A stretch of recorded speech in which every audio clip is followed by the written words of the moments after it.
বিএনপির বর্ধিত সভা সকালে যোগ দেবেন ৩,৫০০ ডেলিগেট।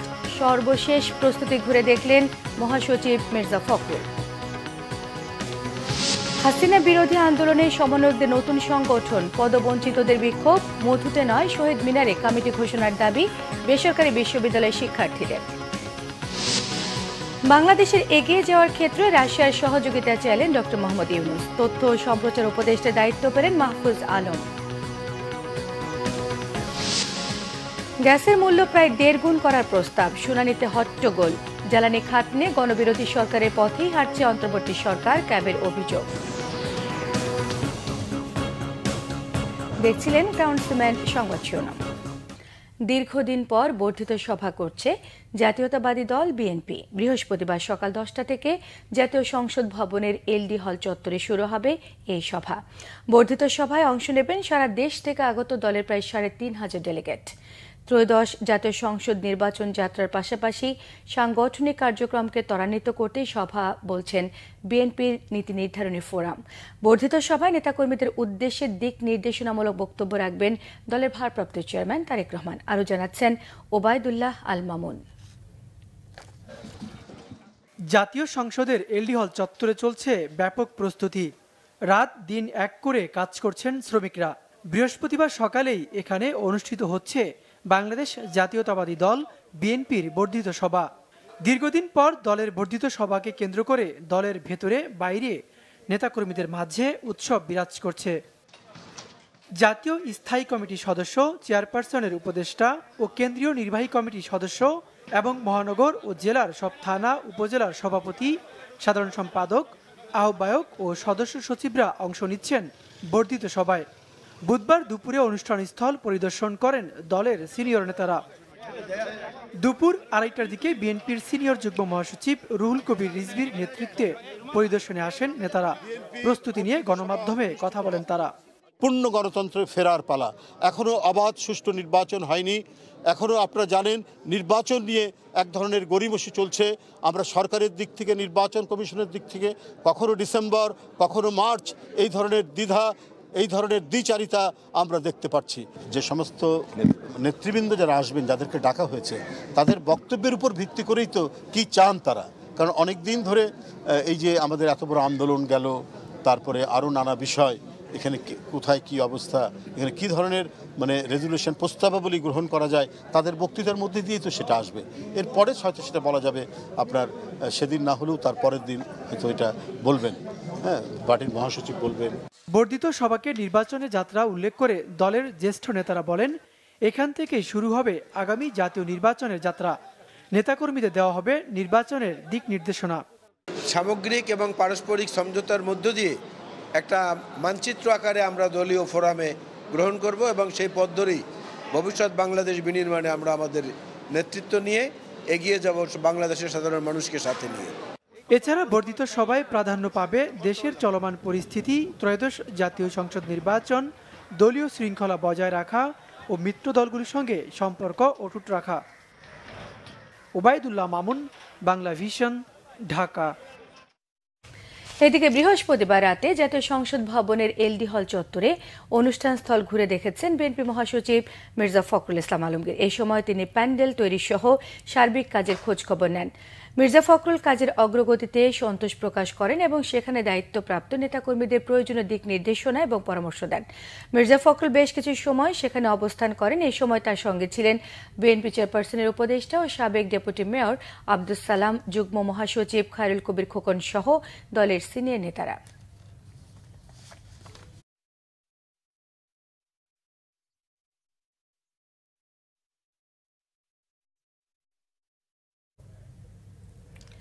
ডিসেম্বরের মধ্যে নির্বাচন হবে, গণতন্ত্রের পথে উত্তরণ, মন্তব্য বিএনপি মহাসচিব মির্জা ফখরুল ইসলাম আলমগীরের। বিএনপির সাংগঠনিক সম্পাদক শামা ওবায়েদের লেখা 3টি বইয়ের মোড়ক উন্মোচন অনুষ্ঠানে তিনি মন্তব্য করেন। সন্ধ্যায় বইমেলায় এই মোড়ক উন্মোচন করা হয়। এই সময় মির্জা ফখরুল ইসলাম আলমগীর জানান, ফ্যাসিবাদ থেকে গণতন্ত্রের উত্তরণের পথে বাংলাদেশ। এখন মুক্ত পরিবেশ সৃষ্টি হয়েছে, তাই গ্রহণযোগ্য নির্বাচনের মধ্য দিয়ে গণতন্ত্রের পথে উত্তরণে সবাই এক থাকতে হবে, বিভাজন করলে চলবে না। বিএনপি মহাসচিব আরও বলেন, একমত না হলে একটি মহল সোশ্যাল মিডিয়ার বিএনপিকে নিয়ে অপপ্রচার চালাচ্ছে। এটি খুবই দুঃখজনক বলে মন্তব্য করেছেন মির্জা ফখরুল ইসলাম আলমগীর।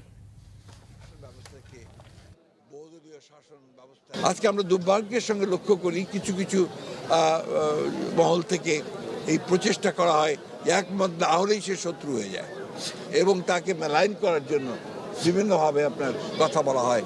বিশেষ করে সোশ্যাল মিডিয়াতে একটা ভয়ঙ্কর রকমের একটা প্রবণতা দেখা যায় যে মত প্রকাশের স্বাধীনতাকে আক্রমণ করা হয়। আমি মনে করি মুক্ত চিন্তার বিকাশের জন্য এটা অত্যন্ত অন্তরায়। আমরা বিশ্বাস করি যে আগামী ডিসেম্বরের মধ্যেই বাংলাদেশে একটা সকলের কাছে গ্রহণযোগ্য এবং নিরপেক্ষ একটি নির্বাচন অনুষ্ঠিত হবে। সেই নির্বাচনের মধ্য দিয়ে বাংলাদেশ গণতন্ত্রের পথে এগিয়ে যাবে এবং বাংলাদেশ একটা গণতান্ত্রিক রাষ্ট্র নির্মাণের পথকে আরও সহজ করে নিয়ে আসবে। ফ্রান্সের রাষ্ট্রদূতের সঙ্গে দেশের রাজনৈতিক প্রেক্ষাপট নিয়ে আলোচনা হয়েছে বলে জানিয়েছেন দলের স্থায়ী কমিটির সদস্য আমির খসরু মাহমুদ চৌধুরী। এদিকে আইন শৃঙ্খলা পরিস্থিতি নিয়ন্ত্রণ করতে স্বরাষ্ট্র উপদেষ্টাকে দ্রুত ব্যবস্থা নেওয়ার আহ্বান জানিয়েছে বিএনপি নেতারা। রাজধানীতে আলাদা অনুষ্ঠানে তারা এসব কথা বলেন। আরও জানাচ্ছেন মুবাশির আহমদ। বুধবার বিকেলে গুলশানে বিএনপি চেয়ারপারসনের কার্যালয়ে বিএনপি মহাসচিব মির্জা ফখরুল ইসলাম আলমগীরের সাথে সৌজন্য সাক্ষাৎ করেছেন ঢাকায় নিযুক্ত ফ্রান্সের রাষ্ট্রদূত ম্যারি মাসদুপুই ও রাজনৈতিক উপদেষ্টা ক্রিশ্চিয়ান বেক। ফ্রান্সের রাষ্ট্রদূতের এই সৌজন্য সাক্ষাতে আরও উপস্থিত ছিলেন বিএনপির স্থায়ী কমিটির সদস্য আমির খসরু মাহমুদ চৌধুরী ও চেয়ারপারসনের পররাষ্ট্র নীতি বিষয়ক বিশেষ সহযোগী উপদেষ্টা কমিটির সদস্য শামা ওবায়েদ। বৈঠক শেষে আমির খসরু মাহমুদ সাংবাদিকদের জানান, ফ্রান্সের রাষ্ট্রদূতের সাথে দেশের রাজনৈতিক প্রেক্ষাপট নিয়ে আলোচনা হয়েছে। সরকারকে আপাতত নির্বাচনমুখী কাজ করতে হবে। আমরা বলেছি যেটা আমরা সবসময় বলি, জনগণ নির্বাচনের অপেক্ষায় আছে, ভোট দেওয়ার অপেক্ষায় আছে, যেটা সবাই বলে। এবং এটা আজকে এটা তো একটা জনমত, মানুষ ভোট দিয়ে তাদের সরকার নির্বাচিত করতে চায়। সকালে গুলশান বিএনপি চেয়ারপারসনের কার্যালয়ে আমরা বিএনপি পরিবার আয়োজিত ক্যান্সার আক্রান্ত নেতাকর্মীদের চিকিৎসা সহায়তা প্রদান অনুষ্ঠানে যোগ দেন দলের সিনিয়র যুগ্ম মহাসচিব রুহুল কবির রিজভী। বলেন, শেখ হাসিনার পতনের পর শান্তি ফিরে আসবে প্রত্যাশা ছিল সাধারণ মানুষের, তবে আইন শৃঙ্খলা অবনতির কারণে জনগণের সেই প্রত্যাশা পূরণ হয়নি। মাঠে যে ক্রাইমগুলো হচ্ছে, সমাজে যে ক্রাইমগুলো হচ্ছে, সেই ক্রাইমগুলো কেন দমন করা যাচ্ছে না? অনেকে বলছেন পুলিশ ঠিকমতো কাজ করছে না। তো স্বরাষ্ট্র উপদেষ্টার তো দায়িত্ব যে পুলিশ কেন কাজ করছে না সেটা দেখা, দ্রুত সেখানে পদক্ষেপ নেওয়া। তো এখন তো পাড়া মহল্লায় গডফাদার তৈরি হয়েছে, যারা মানে দেশের যারা শান্তিতে সুখে ভদ্রলোক সুশীল মানুষ যারা বসবাস করবে তারা আতঙ্কিত হয়ে পড়ছে। জাতীয় প্রেস ক্লাবে এক আলোচনা সভায় যোগ দেন বিএনপি চেয়ারপারসনের উপদেষ্টা জয়নাল আবেদিন ফারুক। ডেভিল হান্টে বড় অপরাধীদের ধরতে স্বরাষ্ট্র উপদেষ্টার প্রতি আহ্বান জানান, দয়া করে সিন্ডিকেটকে এখনই গ্রেফতার করুন। আবার নতুন সিন্ডিকেট হবে, আবার আপনার বদনাম শুরু করবে। এটা তালবাহানা করে কিছু কিছু লোক যারা নির্বাচন চায় না তাদেরই ষড়যন্ত্রের অংশ হতে পারে বলে জনগণ মনে করে। অন্যদিকে বিডিআরকে কলঙ্কিত করতে স্বাধীনতার পর থেকেই চেষ্টা করা হয়েছিল বলে মন্তব্য করেছেন বিএনপি চেয়ারপারসনের উপদেষ্টা সৈয়দ মোয়াজ্জেম হোসেন আলাল।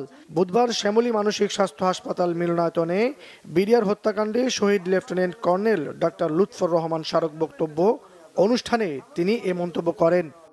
বারবার বলেছেন বিএনপি সম্পর্কে ক্যান্টনমেন্টে জন্ম নেওয়া দল, সামরিক ছাউনিতে বসে জন্ম নেওয়া দল। মানে ভাবটা হচ্ছে এই যে ক্যান্টনমেন্ট কিংবা সামরিক ছাউনি হচ্ছে একটা বোধহয় কি বলে গার্বেজ স্টেশন। এর থেকে বোঝা যায় সেনাবাহিনীর একটি বিদ্বেষ আওয়ামী লীগের আগা গোড়া ছিল প্রথম থেকেই। মুবাশির আহমেদ, বাংলা ভিশন, ঢাকা। দুপক্ষের হাতাহাতি এবং মারামারির মধ্য দিয়ে অবশেষে আত্মপ্রকাশ করেছে ছাত্রদের নতুন সংগঠন গণতান্ত্রিক ছাত্র সংসদ। এদিন দল গঠনকে কেন্দ্র করে প্রাইভেট বিশ্ববিদ্যালয় এবং ঢাকা বিশ্ববিদ্যালয়ের মধ্যে ধাওয়া পাল্টা ধাওয়ার ঘটনা ঘটে। শিক্ষার্থীদের তোপের মুখে পড়ে ৮ সদস্য থেকে ১২ সদস্যের কমিটি প্রকাশ করে নতুন এই ছাত্র সংগঠন। বিস্তারিত জানাচ্ছেন নাবিল জাহাঙ্গীর।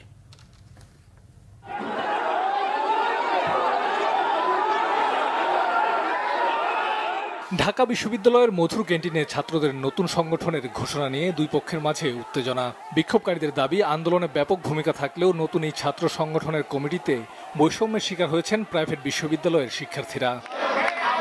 এর আগে বুধবার বিকাল ৩টায় সাবেক সমন্বয়করা রাজনৈতিক ছাত্র সংগঠনের নাম ও কমিটি ঘোষণা নিয়ে সংবাদ সম্মেলনের ডাক দেয়, কিন্তু বিকালে সেখানে মিছিল নিয়ে হাজির হয় বেসরকারি বিশ্ববিদ্যালয়ের শিক্ষার্থীরা। তারা একটা কমিটি করছে, যেই কমিটিতে মহানগর বা প্রাইভেটের কোনো রিপ্রেজেন্টেটিভ নাই, সব ঢাকা ইউনিভার্সিটির। কেন? আমাদের এখানে কথা হচ্ছে কোথায় মধুর ক্যান্টিনের ঘোষণা দেবে। কেন? মধুর ক্যান্টিনের কি গুলি চলেছিল? শুধুমাত্র ঢাকা ইউনিভার্সিটির ছাত্ররা তো সবকিছু করে নাই, এইটার সাথে তাদের সাথে আমরা কানেক্টেড হয়েছি, ন্যাশনালের, প্রাইভেটের, তারপর প্রান্তিক লেভেলের সকল ধরনের লোকেরা, সাধারণ ছাত্র জনতা মিলে এই আন্দোলনটাকে সফল করছে। প্রাইভেট বিশ্ববিদ্যালয়ের যে স্টেক, আমাদের স্টেকটা কেন আমাদেরকে দেওয়া হবে না? কেন আমাদের এখনো যে রাজনীতির প্ল্যাটফর্মটা, ওটা কেন একটা বিশেষ ভার্সিটি বা এয়া ভিত্তিক হয়ে যাবে? ছাত্র সংগঠনের সাবেক সমন্বয়করা মধুর ক্যান্টিনে এসে সংবাদ সম্মেলন করতে গেলে বিক্ষোভকারীদের বাধার মুখে বারবার ঘোষণার প্রস্তুতি পণ্ড হয়। এই সময় দুপক্ষের মধ্যে হাতাহাতি হতেও দেখা যায়।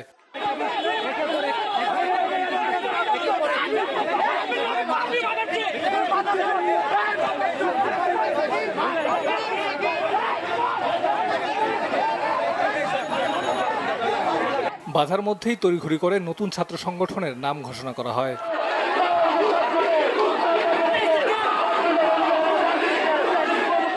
নতুন ছাত্র সংগঠনের নাম দেওয়া হয়েছে গণতান্ত্রিক ছাত্র সংসদ। কেন্দ্রীয় আহ্বায়ক আবু বাকের মজুমদার আর ঢাকা বিশ্ববিদ্যালয়ের আহ্বায়ক আব্দুল কাদের। বাংলাদেশ গণতান্ত্রিক ছাত্র সংসদের কেন্দ্রীয় সংসদ এবং ঢাকা বিশ্ববিদ্যালয় সংসদের দুটি কমিটি আমরা প্রণয়ন করেছি এবং আমরা দুটি কমিটি কিন্তু সর্বসম্মতিক্রমে আমরা ঘোষণা করতে সমর্থ হয়েছি। আমাদের কেন্দ্রীয় কমিটির আহ্বায়ক হিসেবে রয়েছেন আবু বাকের মজুমদার এবং কেন্দ্রীয় সংসদের সদস্য সচিব হিসেবে রয়েছেন জাহিদ আহসান এবং মুখ্য সংগঠক হিসেবে রয়েছেন তাহমিদ আল মুদাসির চৌধুরী এবং মুখপাত্র হিসেবে আছেন আশরাফা খাতুন। পরে বৈষম্য বিরোধী ছাত্র আন্দোলন জানায় তাদের কমিটিতে নতুন দুজনকে যুক্ত করে মোট 12 জনকে রাখা হয়েছে নতুন এই ছাত্র সংগঠনে। নাবিল জাহাঙ্গীর, বাংলা ভিশন, ঢাকা। নতুন কমিটিতে প্রতিনিধিত্ব না থাকায় বাংলাদেশ গণতান্ত্রিক ছাত্র সংসদ কমিটি প্রত্যাখ্যান করেছে বেসরকারি বিশ্ববিদ্যালয় বৈষম্য বিরোধী ছাত্র আন্দোলন। রাতে বারডেম হাসপাতালের সামনে বেসরকারি বিশ্ববিদ্যালয়ের কয়েকজন সমন্বয়ক জানিয়েছেন, অবিলম্বে এই কমিটি বাতিল করতে হবে, পাশাপাশি শিক্ষার্থীদের ওপর হামলার জন্য নতুন কমিটিকে জাতির কাছে ক্ষমা চাইতে হবে। এ সময় নতুন কমিটির সদস্যদের অবাঞ্ছিত করার ঘোষণাও দেওয়া হয়েছে। তারা বলেন, জুলাই আন্দোলনের ভিত্তিতে গঠিত ছাত্রদের নতুন কমিটি গঠন করা নিয়ে বেসরকারি বিশ্ববিদ্যালয়ের শিক্ষার্থীদের ওপর হামলায় 24 জন ছাত্র আহত হন। তাদের দাবি, ছাত্রদের নতুন কমিটি হতে হবে শহীদ মিনারে, মধুর ক্যান্টিনে নয়। ইতিহাস গড়তে পারত, কিন্তু ঢাকা বিশ্ববিদ্যালয় আজকে একটি ঐতিহাসিক পরাজয় করেছে তাদের এই কমিটি প্রকাশ করার মধ্য দিয়ে। তারা কমিটির নাম দিয়ে, তারা তাদের সংগঠনের নাম দিয়েছে বাংলাদেশ গণতান্ত্রিক ছাত্র সংসদ, কিন্তু আমি তাদের এই কেন্দ্রীয় কমিটিতে আমরা কেউ বাংলাদেশকে দেখতে পাই নাই। আমরা শুধু দেখতে পেয়েছি ঢাকা বিশ্ববিদ্যালয়কে। এই ছাত্র সংগঠনকে আমরা প্রত্যাখ্যান করলাম। আপনারা কিভাবে এটাকে পরবর্তীতে এগিয়ে নিয়ে যাবেন সেটা আপনাদের বিষয়, আপনারা আমাদের সাথে ডিসকাশনে আসুন। বাংলাদেশ পরমাণু শক্তি শান্তিপূর্ণ ব্যবহার নিশ্চিত করে অংশীদারিত্বের সঙ্গে এই খাতে এগিয়ে যেতে চায় বলে জানিয়েছেন অন্তর্বর্তীকালীন সরকারের প্রধান উপদেষ্টা অধ্যাপক ডক্টর মোহাম্মদ ইউনূস। বুধবার রাষ্ট্রীয় অতিথি ভবন যমুনায় রাশিয়ার state corporation for nuclear energy রোসাটমের মহাপরিচালক দেখা করতে এলে এসব কথা বলেন। রূপপুর পরমাণু বিদ্যুৎ কেন্দ্রকে বাংলাদেশের সঙ্গে রাশিয়ার সহযোগিতার একটি মাইল ফলক উল্লেখ করে প্রধান উপদেষ্টা পরমাণু শক্তিতে রোসাটমকে তাদের সহযোগিতা অব্যাহত রাখার আহ্বান জানান। রূপপুর প্রকল্পের অগ্রগতি প্রধান উপদেষ্টাকে অবহিত করেন রোসাটমের মহাপরিচালক।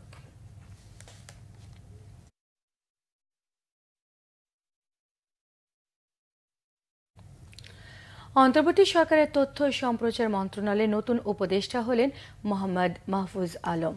রাষ্ট্রপতির আদেশক্রমে বুধবার মন্ত্রিপরিষদ বিভাগ এক প্রজ্ঞাপনে এ তথ্য জানায়।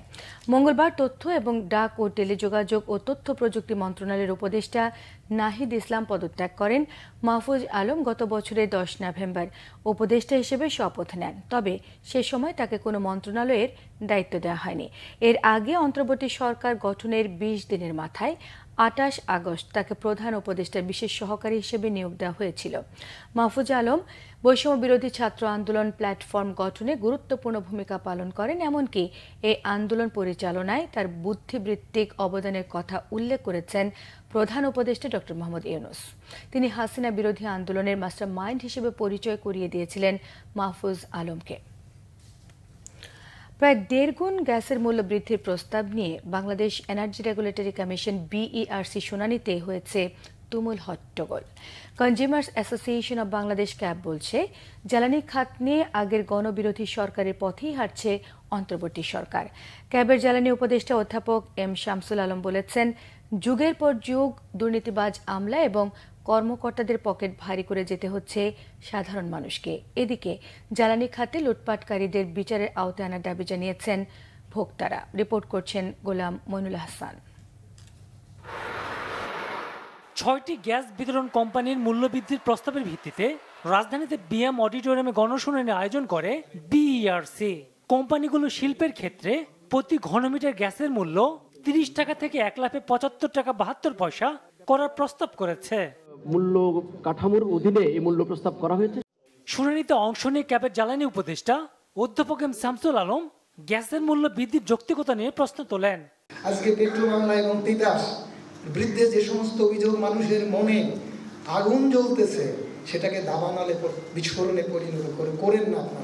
আপনারা এই সমস্ত জায়গাগুলোকে আইডেন্টিফাই করেন। আজকে যে বক্তৃতা দিয়েছেন যার প্রেক্ষিতে আমি বলতে বাধ্য হয়েছি যে বিরক্ত হচ্ছি। আপনারা এটা বুঝতে পারেন না কেন? এখানে এসে যা বললেন, ভোক্তার পক্ষে যায়, ভোক্তার স্বার্থ সংরক্ষণ করার জন্য পরিবর্তিত পরিস্থিতিতে একটা শব্দ বলেছেন। এই সরকারের পিছনে কে এইরকম প্রেশার তৈরি করছে যে তাকে দিয়ে এটা করাতে হবে? কে এইরকম প্রেশার তৈরি করছে যে এই শিল্প খাতে 30 টাকার গ্যাস 75 টাকা করে তাদেরকে রপ্তানি বাজার থেকে উচ্ছেদ করে দিতে হবে? এই যুক্তিটা কে দিয়েছে তাদেরকে? সরকারকে কে শিখাচ্ছে? গণশুনানির মধ্যে হঠাৎ হট্টগোল শুরু হয়। দাবি জানানো হয় শুনানি বন্ধের। বিরোধী শুনানি বাতিল করতে হবে, প্রহসনের শুনানি বাতিল করতে হবে, আমলাতন্ত্রের রাস্তা না, ভেঙে দাও, ঘুরিয়ে দাও। আপনারা গণদুষ্কর, আপনারা শত শত শিল্প কলকারখানা বন্ধ করার ফায়দারা করছে। হাজার হাজার কোটি টাকা লুটেছে। এই লুটের টাকা উদ্ধার করেন। এদিকে গণশুনানি চলার সময়ে ভবনের বাইরে মানববন্ধন করে ক্যাব। আজকে যে গণশুনানি হচ্ছে, এটা জনগণের স্বার্থে হচ্ছে না, এটা প্রকৃতপক্ষে জ্বালানি ক্ষেত্রে কিভাবে ভালোভাবে কাজ করা যায় সেই লক্ষ্য হচ্ছে না। এইটা হচ্ছে পরিকল্পিতভাবে গ্যাসের মূল্য বৃদ্ধির জন্য, জনগণের পকেট কাটার জন্য। আমরা তাই এই গণশুনানি বন্ধের দাবি জানাই। জ্বালানি অপরাধীদের আইনের আওতায় আনার দাবি জানানো হয় মানববন্ধনে। গোলাম মইনুল হাসান, বাংলা ভিশন, ঢাকা। রমজানে খাদ্যপণ্যের ভেজাল রোধে মোবাইল কোর্ট মাঠে থাকবে বলে জানিয়েছেন শিল্প উপদেষ্টা আদিলুর রহমান খান। সকালে শিল্প মন্ত্রণালয়ে এক ব্রিফিংয়ে তিনি এসব কথা বলেন। উপদেষ্টা আরও বলেন, খাদ্যপণ্যের মান বিএসটিআই ল্যাবরেটরিতে পরীক্ষা করা হচ্ছে, সেখানে নিম্নমানের পণ্যকে বাজারজাতকরণ বন্ধের নির্দেশনা দেওয়া হয়েছে। নির্দেশনা না মানলে আইনি ব্যবস্থা নেওয়ার কথাও জানান তিনি। পণ্যের মান নিয়ন্ত্রণে বিএসটিআই নিয়মিতভাবে ভেজাল বিরোধী অভিযান পরিচালনা করে থাকে। নিয়মিত অভিযানের পাশাপাশি রমজান উপলক্ষে এবছরও ভেজাল বিরোধী বিশেষ অভিযান পরিচালনা করা হবে। ভেজাল প্রতিরোধের পাশাপাশি পণ্যের ওজন এবং পরিমাপে কারচুপি রোধ কল্পে মোবাইল কোর্ট এবং সার্ভিল্যান্স টিম কাজ করবে। ব্রিফিং উপদেষ্টা আরও জানান, ঢাকা মহানগরীতে বিএসটিআইয়ের নিজস্ব নির্বাহী ম্যাজিস্ট্রেটদের সঙ্গে ডিএমপি এবং এপিবিএন যৌথভাবে 3টি মোবাইল কোর্ট পরিচালনা করবে। অন্যতম দায়িত্ব। পবিত্র মাহে রমজানে এবারও এই ধরনের বিশেষ অভিযানের পরিকল্পনা গ্রহণ করা হয়েছে।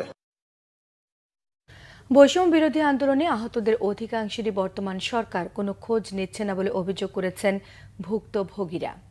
যথাযথ চিকিৎসা এবং ক্ষতিপূরণ না পাওয়ায় বুধবার দুপুরে প্রধান উপদেষ্টার কার্যালয়ের সামনে অবস্থান নেন তারা। আহতরা বলেন, আন্দোলনের প্রায় 7 মাস পেরোলেও পূর্ণাঙ্গ তালিকা প্রকাশ করতে পারেনি সরকার। আহতদের 2টি ক্যাটাগরিতে ভাগ করার দাবিও জানিয়েছেন তারা। সরকারের অদূরদর্শিতার ফলে আহতদের অনেকেই মরণ ব্যাধিতে আক্রান্ত হচ্ছে বলেও দাবি করেছেন আন্দোলনে অংশ নেয় শিক্ষার্থীরা। দ্রুত পদক্ষেপ না নিলে সারা দেশে আহতরা এক হয়ে সড়ক অবরোধের মতো কর্মসূচি দেবার হুঁশিয়ারি দিয়েছেন।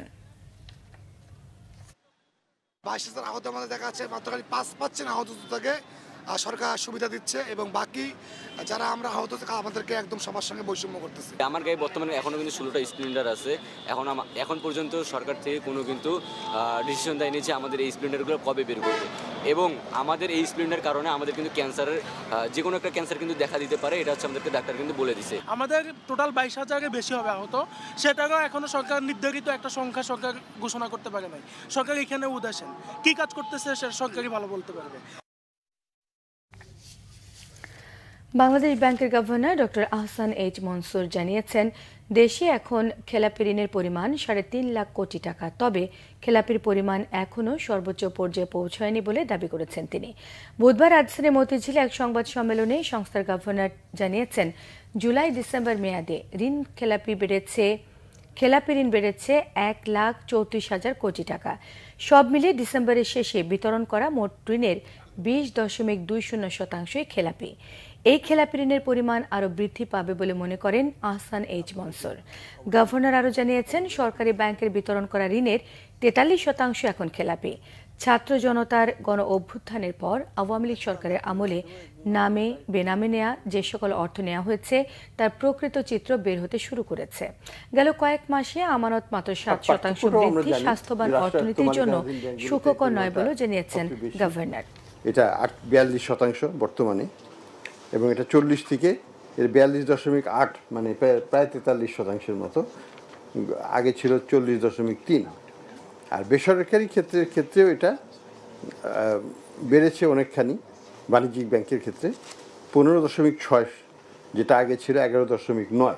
ব্যাংকিং খাতে টাকা রেখে টাকা পাবে না, এটা হবে না বাংলাদেশে। এটা আমরা করতে দেব না। কিছুটা দায়বদ্ধতা সরকারই নিচ্ছে এক্ষেত্রে।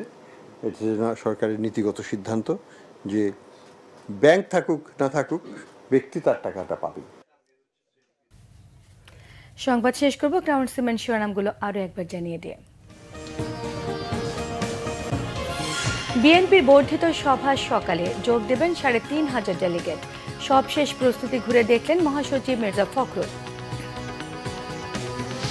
হাসিনা বিরোধী আন্দোলনের সমন্বয়কদের নতুন সংগঠন, পদবঞ্চিতদের বিক্ষোভ মধুতে নয় শহীদ মিনারে কমিটি ঘোষণার দাবি বেসরকারি বিশ্ববিদ্যালয়ের শিক্ষার্থীদের। বাংলাদেশের এগিয়ে যাওয়ার ক্ষেত্রে রাশিয়ার সহযোগিতা চাইলেন ডক্টর মোহাম্মদ ইউনূস। তথ্য ও সম্প্রচার উপদেষ্টার দায়িত্ব পেলেন মাহফুজ আলম। গ্যাসের মূল্য প্রায় 1.5 গুণ করার প্রস্তাব, শুনানিতে হট্টগোল। জ্বালানি খাত নিয়ে গণবিরোধী সরকারের পথেই হাঁটছে অন্তর্বর্তী সরকার, অভিযোগ ক্যাবের। এ ছিল এখনকার মতো। পরের সংবাদ সকাল 7:30টায় দেখার আমন্ত্রণ রইল। এছাড়া বাংলাভিশন সংবাদ ও সংবাদ সংশ্লিষ্ট অনুষ্ঠান দেখতে ভিজিট করুন www.bbnews24.com, facebook.com/banglavishnnews-এ সাবস্ক্রাইব করুন, youtube.com/banglavishnnews-এর সঙ্গে থাকায় সবাইকে ধন্যবাদ।